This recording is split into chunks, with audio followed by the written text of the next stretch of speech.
Asia times के ख़ास programme आज की बात में आपका खैर मकदम है। मैं हूं अशरफ अली बस्तवी। इस वक्त मेरे साथ बेहद ख़ास मेहमान मौज़म नाइक साहब मेरे साथ मौजूद हैं। मौज़म नाइक साहब ह्यूमन वेलफेयर फाउंडेशन के जनरल सेक्रेटरी हैं। जमात इस्लामी हिंद के हेडक्वार्टर में एक बड़ा प्रोग्राम लॉन्च किया गया है ह्यूमन वेलफेयर फाउंडेशन सहूलत और विज़न की तरफ से, जिसमें जमात इस्लामी हिंद ने एक तरह से अम्ब्रेला बॉडी के तौर पर उसको रोल अदा किया है। जमात इस्लामी के अमीर सैयद सादतुल्लाह हुसैनी साहब ने इसका इफ्तिताह किया है। और ये प्रोग्राम जो है बहुत अहम इसलिए भी है कि कोविड के बाद जो सूरत हाल इस वक्त हिंदुस्तान की है, लोगों के जिस तरह से रोज़गार गए हैं और जिस तरह से लोगों के घरों में जो परेशानियां, माशी परेशानियां आई हैं, उन परेशानियों को देखते हुए ह्यूमन वेलफेयर फाउंडेशन सहूलत और विज़न ने ये तय किया कि क्यों ना हम लोगों को उनको हैंड होल्डिंग करें, यानी उनको सहारा दें। आपका बहुत बहुत शुक्रिया मौज़म साहब। मुझे आप ये बताइए कि ये पूरा प्रोजेक्ट का जो खाका है, ये कैसे आपने इसको सोचा कि इस तरह का प्रोग्राम चलाना चाहिए? ये किसी एक एनजीओ के लिए कोई बहुत आसान नहीं है। अल्लाह ताला का शुक्र और एहसान है कि हम लोगों ने कोविड के पूरे इस पेंडेमिक के बाद जो मसाइल हुए हैं और पेंडेमिक के दौरान जो मसाइल हुए हैं उसको एड्रेस किया है और फील्ड में रहे हैं पिछले 1.5 साल से। और एक बात ये आई थी लोगों के तरफ से कि अक्सर ऐसे लोग हैं जिनको इमीडिएटली किसी को फूड की ज़रूरत है, किसी को मेडिसिन की ज़रूरत है, तो ये सारे एनजीओज़ मिलके कर रहे हैं और बड़े पैमाने पे हो रहा है। हमने भी किया, सब लोगों ने मिलके किया। लेकिन ये जो मसला था कि कई एप्लीकेशंस और कई रिक्वेस्ट हमारे पास उन लोगों की आ रही थी जो अच्छे खासे बिज़नेस कर रहे थे जिनका छोटा बड़ा कारोबार चलता था। और अनऑर्गेनाइज सेक्टर के अंदर एक बड़ी तादाद, हिंदुस्तान की अनऑर्गेनाइज सेक्टर की इकोनॉमी जो इसकी ऑर्गेनाइज सेक्टर की इकोनॉमी उससे बहुत ज़्यादा है, उसका पोर्शन बहुत ज़्यादा है। तो जो अनऑर्गेनाइज सेक्टर कोलैप्स हुआ लॉकडाउन्स की वजह से और मुतवातिर लॉकडाउन्स लगना शुरू हुए, ट्रांसपोर्टेशन बंद हुआ, लोग शहरों में अपनी बस्तियों में जाम हो गए। तो वो सारे लोग जिनके छोटे कारखाने थे, छोटा मोटा उनकी अर्निंग थी, किसी छोटे कॉन्ट्रैक्ट के ज़रिए से वो लोग अर्न कर रहे थे, वो सब के सब जो है ऑलमोस्ट कोलैप्स हो गए। और एक के बाद एक हमारे पास वो रिक्वेस्ट आना शुरू हो गई कि भाई हमें बिज़नेस को लोन चाहिए, हमारे वापस से खड़े रहने के लिए हमारे पास पूंजी नहीं बची है, हमारा सारा सरमाया ख़त्म हो चुका है। अब हम लोग एक ज़कात देने वाले थे, ज़कात लेने वाले बन गए हैं। ये सिचुएशन इस ईद के करीब, इन दोनों गुजरी हुई ईद में जो है वो बहुत ज़्यादा अलार्मिंग सामने आई। इसी दौरान हम लोग बेसिकली 6-7 महीने से पहले मोहतरम आमिर जमात के इनिशिएटिव पर उन्होंने सबसे पहले ये बात हमसे कही कि भाई शूरा में इस मसले पर गुफ्तगू हुई है और शूरा ये चाहती है कि एक टीम बनाई गई है, वो टीम जो है इस पर होमवर्क करे, इस पर रिसर्च करे और कुछ देखे कि क्या हम लोग इनको कैसे मदद कर सकते हैं। हम लोगों ने इस पे कई सेशंस किए और डेटा कलेक्ट किया ग्राउंड पर, क्या पॉसिबिलिटीज़ हैं कि हम लोग किस तरह से जो है इन छोटे कारोबारियों को किस तरह से वापस खड़ा कर सकते हैं। ये एंटरप्रेन्योर्स हैं, स्टार्टअप्स हैं, इनको कैसे हेल्प कर सकते हैं। तो एक बात जो मॉडल इससे पहले हम सब लोग करते रहे वो मॉडल विज़न भी फॉलो करता रहा है। तो पहले ये करते थे कि विज़न ये काम करता था कि हम किसी को रिक्शा दिला दिए, किसी को जो है वो एक ठेला दिला दिए, लेकिन वो मॉडल ये था कि हम उनसे जो है रिकवरी नहीं लेते थे, उनसे वापस वो लोन जो हम उनको दिया करते थे वो लोन की शक्ल में नहीं होता था, वन टाइम डोनेशन की हैसियत से होता था। उसमें जो पिछले 10 साल के तजुर्बे हमारे रहे हैं कि उसमें मिसयूज़ ऑफ दैट डोनेशन बहुत ज़्यादा होता था। लोग उसकी ओनरशिप जो है उसका पेन महसूस नहीं करते थे। जी। और कई मरतबा ऐसा हुआ है कि हमने किसी को रिक्शा दिलाई है, उसने 1 साल के अंदर 6 महीने में वो रिक्शा बेच दी और वापस से फिर किराए की रिक्शा पर आ गया। तो वो जो माइंडसेट है उस क्लास के लोगों का, वो एक बहुत बड़ी दिक्कत रही है कि हम उनको अगर हेल्प करते हैं तो वो हेल्प को जो है उस तरह से सहार नहीं पाते। तो जो मॉडल माइक्रो फाइनेंस इंस्टीट्यूशंस का रहा है और ये थ्रू आउट वर्ल्ड रहा है कि अगर आप किसी को कारोबार के लिए एक छोटा लोन प्रोवाइड कर रहे हैं और उससे एक आसान किस्तों में अगले 2-3 साल में उससे बहुत ही कंफर्टेबल किस्तों में उनसे रिटर्न ले लेते हैं, उस पर बोझ भी नहीं आता है और वो उसकी ओनरशिप भी महसूस करता है और वो फिर उसको सस्टेनेबल मॉडल में उसको रन करता है। तो हम चाहते हैं कि सस्टेनेबल मॉडल हो और हम लोगों को देना तो ज़रूर चाहते हैं, लेकिन वो उसकी ओनरशिप लेके उसको रन करने की कैपेसिटी में हो तो उसको देना चाहते हैं। तो इसलिए हमने जो है फिर ये पूरे कंसेप्ट को कंसीव किया।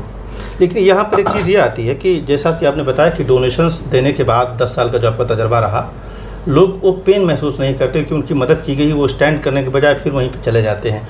इसमें जो रिकवरी का जिस तरह से आप बता रहे हैं कि लोन देंगे उसके बाद में उनको स्टैंड करेंगे और उसकी रिकवरी का जो सिस्टम होगा वो क्या होगा, किस तरह से आपको इत्मीनान है कि उसकी रिकवरी भी होगी और वो स्टैंड भी होंगे? देखिए, मार्केट में जो रिकवरी का जो रेशियो है इस वक्त, जो माइक्रो फाइनेंस इंस्टीट्यूशंस पूरे हिंदुस्तान में काम कर रही है, महाराष्ट्र में 10-15 है, तेलंगाना में 10-15 है, केरला में है।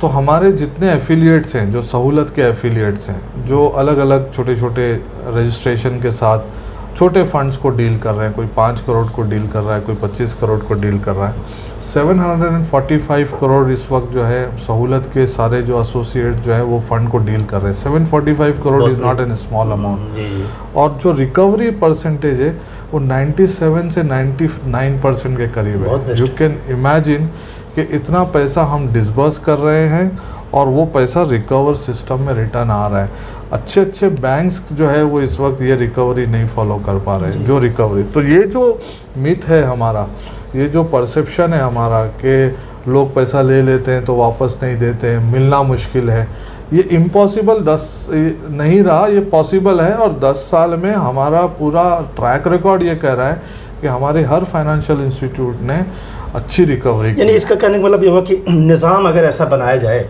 और जो साफ शफाफ हो, ऊपर से नीचे तक क्लियर हो, तो वो आएगा ही आएगा। एक और हमारे जो इस हैंड होल्डिंग प्रोजेक्ट की जो एक यूनिकनेस है वो ये है कि हम चूँकि ये लोन जो है गैर सूदी देंगे, इसमें कोई हम किसी से इंटरेस्ट चार्ज नहीं करेंगे, तो जो लोन दिया जाएगा उस पर इंस्टीट्यूट कोई इंटरेस्ट नहीं लेगी। इस वक्त जो माइक्रो फाइनेंस इंस्टीट्यूशंस हैं वो सर्विस चार्ज 4 से 5%, 6% ले रही है उनको उस ऑर्गेनाइजेशन को रन करने के लिए, वो उसकी उसको चला रहे हैं। हम जो स्पेसिफिक फंड है इसमें वो सर्विस चार्ज भी हम नहीं लेना चाहते।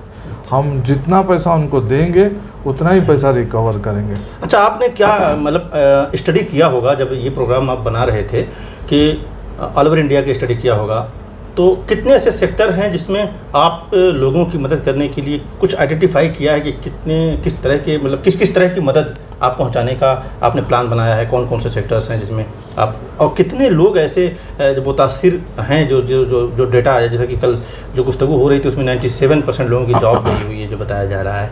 तो इतना बड़ा मामला है, इतना बड़ा टारगेट है, इतना बड़ा चैलेंज है, उस चैलेंज के लिए जो आपने प्लान किया है वो कितना वाइबल है, कितना मैं कहूँगा कितना वो मतलब वो हो सकता है, जैसा कि आप बहुत इत्मीनान के साथ, बहुत एतमाद के साथ ये बातें कही जा रही हैं? इसमें हमारा होमवर्क ये है कि 97% लोगों की इनकम कम हुई है, ये बात डेटा है, गवर्नमेंट का डेटा है।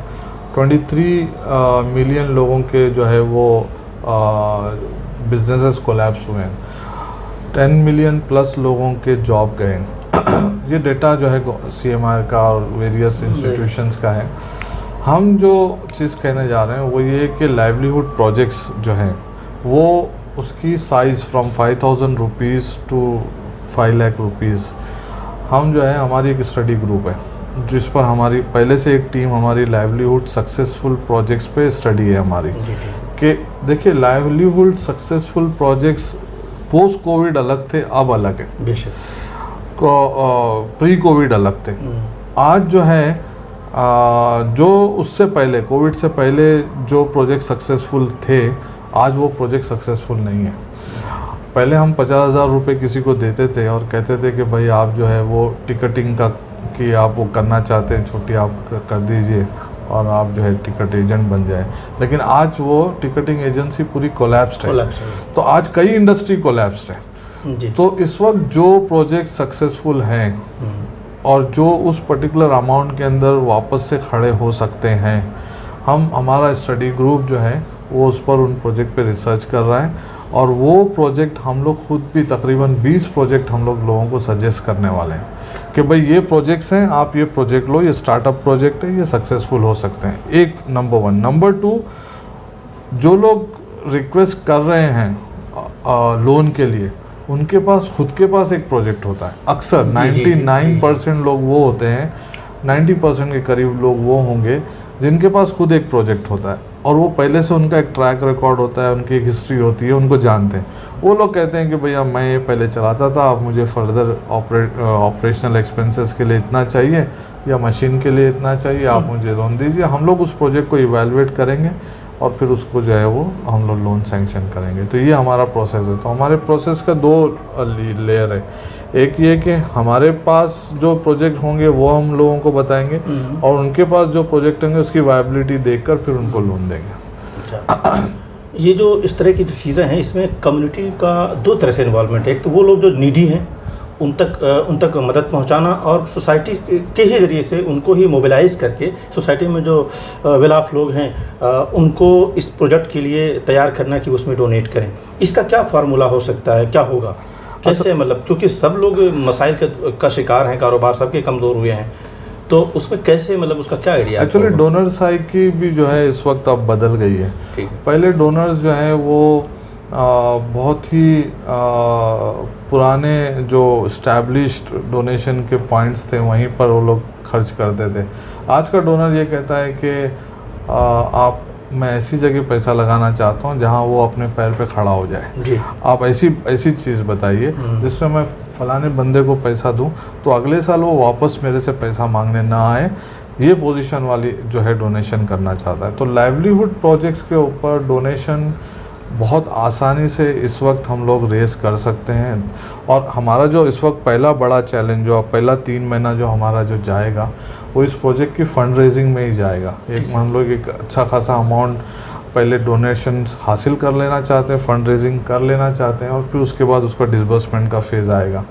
तो हमारी उम्मीद अल्लाह की ज़ात से ये है कि जब हमने आज उस प्रोजेक्ट को लॉन्च किया है और जिस वक्त हम लोगों के दरमियान जाएंगे, तो जब हम उनसे कहेंगे कि आप अपना पैसा दीजिए ताकि एक बंदा पैर पे खड़े हो जाए, तो आप 50,000 वाला स्पॉन्सरशिप दीजिए तो उस लेवल का एक बंदा खड़ा हो जाएगा। आप 5,000 वाला देंगे तो एक ठेला जिसकी सब्ज़ी का ठेला लग जाएगा वो खड़ा हो जाएगा। आप 5 लाख वाला देंगे तो हो सकता है एक छोटी इंडस्ट्री वाला खड़ा हो जाए। तो हम लोगों से स्पॉन्सरशिप मांगेंगे फ्रॉम 5 लाख टू 5,000 तक के, और लोगों से कहेंगे कि आप ट्रांसपेरेंटली देख पाएंगे कि आपका पैसा जिस बंदे के पास गया है वो अपने आप को जो है वापस से उस मैदान में खड़ा कर रहा है। 1 साल का जो प्रोजेक्ट है उसमें कितने लोगों को हेल्प करने का आपका मंसूबा है, कितने लोगों तक पहुंचने का मंसूबा? हमने 10,000 बेनिफिशरीज़ को टारगेट किया है फर्स्ट ईयर में।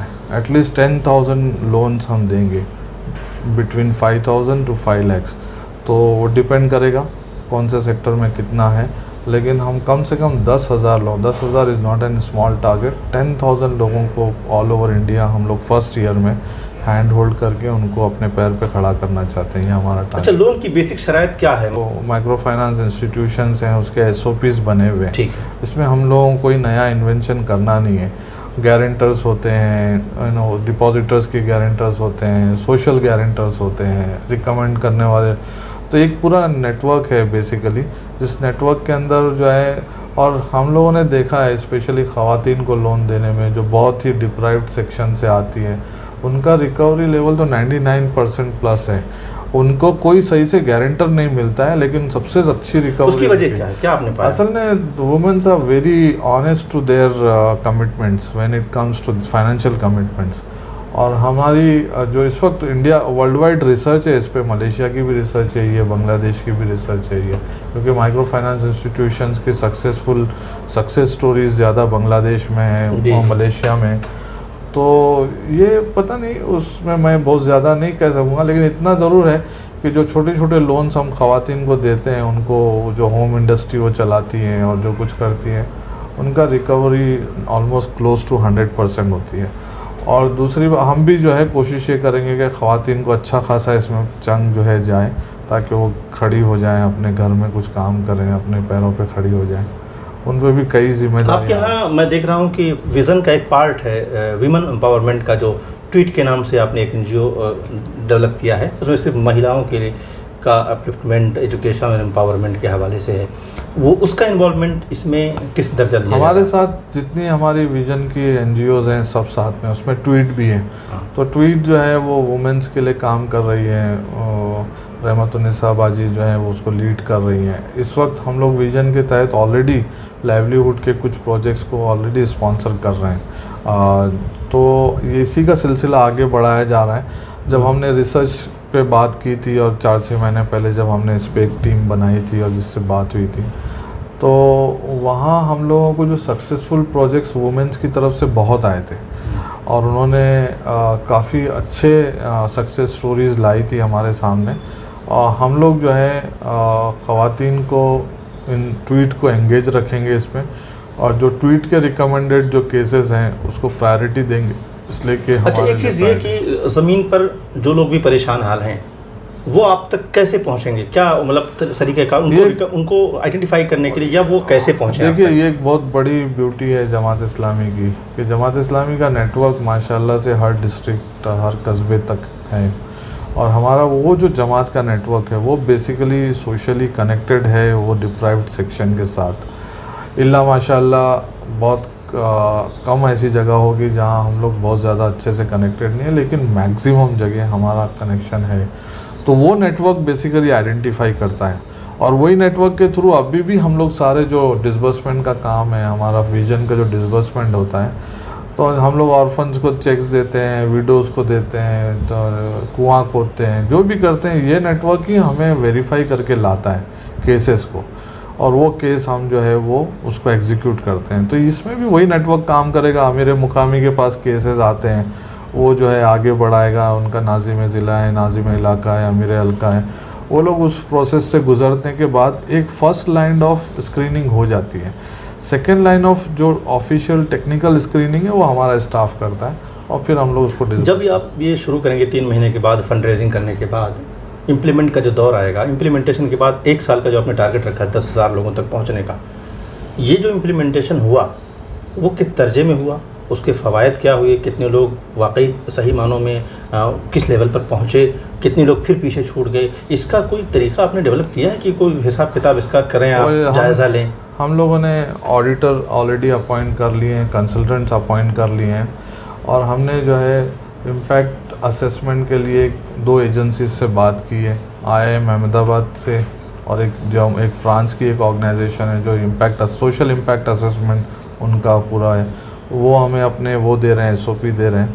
हम लोग डे 1 से उसको फॉलो करना शुरू करेंगे, ताकि जब हम लोग 1 साल के बाद हमारे इस पूरे एक्शन का हम लोग इम्पैक्ट असेसमेंट कर सकें। क्योंकि इस वक्त NGOs के कामों में जो सबसे बड़ा लकूना जो पिछले 25-30 साल का रहा है वो ये रहा है कि जो हमारा जो अप्रोच है सोसाइटी के साथ, तो वो उस अप्रोच में जो प्रोजेक्ट हम करके NGO आउट हो जाती है, उसके बाद जो उसका पर्पस था, जो ऑब्जेक्टिव था, वो कई मर्तबा मिस हो जाता है, और हम एक काम करने निकले थे और रिज़ल्ट जो है वो नहीं आता जो हम पहले दिन सोच रहे थे। तो इसका तो ठीक है, इसको हम लोग समझ लेंगे, समझते रहें और अपने आप को मॉडिफाई करते रहते हैं। लेकिन इम्पैक्ट असेसमेंट हमने अभी जितने विलेजेस एडॉप्ट किए हैं, तो हम 5 इयर्स का रिव्यू इम्पैक्ट असेसमेंट करा रहे हैं। हमने जितने पानी के बोरवेल लगाए थे उनका इम्पैक्ट असेसमेंट करा रहे हैं। जिन बस्तियों में हमने 100 बच्चों को पढ़ाया था आज से 10 साल पहले, आज वो बच्चे कहाँ हैं, क्या कर रहे हैं, उसका इम्पैक्ट असेसमेंट करा रहे हैं। तो अब जो है हमने ये सिलसिला शुरू किया, इस प्रोजेक्ट में भी हम इम्पैक्ट असेसमेंट ज़रूर कराएंगे। ये बहुत अहम बात आपने बताई कि 10 साल जो मुकम्मल हुआ विज़न का, और उस दरमियान विज़न ने जो कुछ किया, जिस मैदान में किया, अब उसको अब जायज़ा ले रहे हैं एक के बाद धीरे कि वो जहाँ जहाँ हमने काम किया, जिन पर काम किया, वो कहाँ पर हैं। ये बहुत अहम बात है, और हमारी तमाम स्कीमों को, मेरा ख्याल है तमाम इस तरह के जो असाइनमेंट हैं उनका जायज़ा लेते रहना चाहिए, ताकि हमें खुद पता चले कि हम कहाँ फ़िलहाल है, हमारी जो कोशिश थी वो कहाँ है। एक चीज़ ये कि जब आप ये ऐलान कर रहे हैं, और आज के बाद से मीडिया में चीज़ें आ गई हैं और आ जाएंगी, और मैं आपके पास हूँ, और भी लोग आपसे रुजू करेंगे, मीडिया में जब चीज़ें जाएंगी तो एक बड़े पैमाने पर लोगों तक पहुंचेंगी, तो वो इस वक्त एक तरह की ये है कि हिंदुस्तान में मुसलमानों का अगर आप देख लें तो अच्छी खासी तादाद है और तमाम लोग हैं, तो वो एक रुजू करने का जो एक वो होता है, बहुत तेज़ी के साथ लोग ये समझते हैं कि कोई सरकार की स्कीम है और वो फ्री में आ रही है, उसको हासिल करो। अब उसमें उनकी तरफ से कुछ कमज़ोरियाँ कभी कभी होती हैं, तो मायूसी होती है, तो उससे इस तरह की चीज़ें भी। जब मेरे सामने ये चीज़ आई तो एक दो लोगों ने मुझे ये भी बताया कि अरे भाई इस तरह की स्कीमें आती हैं और चली जाती हैं। ये जो परसेप्शन है कि आती हैं चली जाती हैं, आप इस परसेप्शन को कैसे तोड़ेंगे इसके ज़रिए से? देखिए, bad story is always there in any kind of activity, there is no doubt about it. लेकिन बैड स्टोरीज़ के नतीजे में हम अपना काम बंद कर दें, ये तो इम्पॉसिबल है। हमारा काम हर रोज़ one step at a time every day चलना है, और हम अपने आप को उसमें क्वालिफाई करने के लिए जितनी चीज़ें ज़रूरत उसकी है उसको हम लोग उसका ख्याल रख के करते जाएंगे। हम जो है अल्लाह की ज़ात से उम्मीद लगा के इस प्रोजेक्ट को शुरू किए हैं। हमने किसी बड़े फंड पे वो करके उसका कोई कमिटमेंट लेके इस प्रोजेक्ट को लॉन्च नहीं किया है। हमें पता है कि हमने इससे पहले जितने काम विज़न ने किए, तहरीक इस्लामी ने किए, उसमें कोई काम में पहले से कहीं का कोई एश्योरेंस नहीं होता था। हमारी नीयत होती थी, हम मैदान में उतरते थे, लोग हम पे भरोसा करते हैं, हम उसको डिलीवर करते हैं। मिस्टेक्स होती हैं, इश्यूज़ आते हैं, मिस्टेक्स और issues part and partial of human life है, उसको जो है उससे इनकार नहीं किया जा सकता। लेकिन हम जो है एक कदम आगे की तरफ बढ़ते हैं। दूसरी बात यह है कि आपने कहा मुसलमानों के, हम लोग इसमें जो है सारी कम्युनिटीज़ को हेल्प करना चाहते हैं। बड़ी अहम बात है। हम जो है इसमें सिर्फ मुसलमानों के हेल्प करने के लिए नहीं है, इसमें वो सारे लोग सोसाइटी समाज के जो डिप्राइव्ड सेक्शन से आते हैं, जो नीडी हैं। ही मे be a Brahmin, we don't have any problem to support him. If he is a needy, he is a needy, he is a beneficiary, so we will do it. So हम जो है कोशिश ये करेंगे कि हमारा बेनिफिशियरी जो है वो उसके लिए कोई ये पैरामीटर नहीं हो कि वो फ़लाने रिलीजन से आता है और फ़लाने कास्ट से आता है। बड़ी अहम बात है। बड़ी अहम बात आपने बताई कि किसी की भी जो भी नीडी होगा, जो भी ज़रूरतमंद होगा और हिंदुस्तानी शहरी है तो आप उसकी मदद करने के लिए तैयार हैं। एक चीज़ ये कि हिंदुस्तान के लोगों से अगर आप इस वक्त, चूँकि एक बहुत बड़ा प्रोजेक्ट है, कुछ कहना चाहें आप? देखिए, इस वक्त इंसानियत बहुत तकलीफ़ में है। इस वक्त एक गरीब इंसान बहुत तकलीफ़ में है। उसका जो पेन है वो हम महसूस कर रहे हैं। इस प्रोजेक्ट के ज़रिए से हम लोग अपना हिस्सा, अपनी हिस्सेदारी उसके साथ जुटाना चाहते हैं। जो हो सकता है हमसे, हम उसकी मदद करना चाहते हैं। मैं सब लोगों से यही कहता हूँ कि डोंट एक्सपेक्ट समथिंग बिग और something very glorified this thing.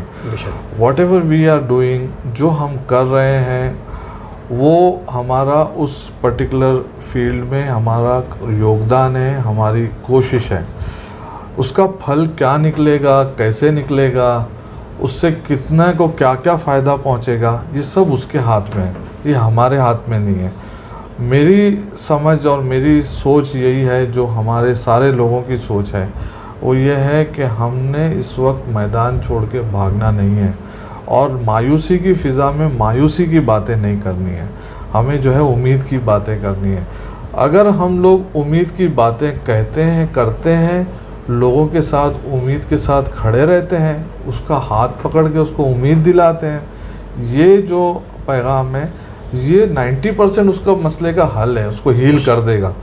10% हम लोग कुछ पैसा दे देंगे, कुछ उसको मदद कर देंगे, लेकिन एक्चुअल पैगाम तो यही है कि ये हीलिंग एक्टिविटी है, ये उम्मीद दिलाने वाली एक्टिविटी है, ये हैंड होल्डिंग की एक्टिविटी है। हम उसका हाथ पकड़ के अपने साथ उसको खड़ा करना चाहते हैं। बहुत शुक्रिया आपका, आपने मुझे वक्त दिया।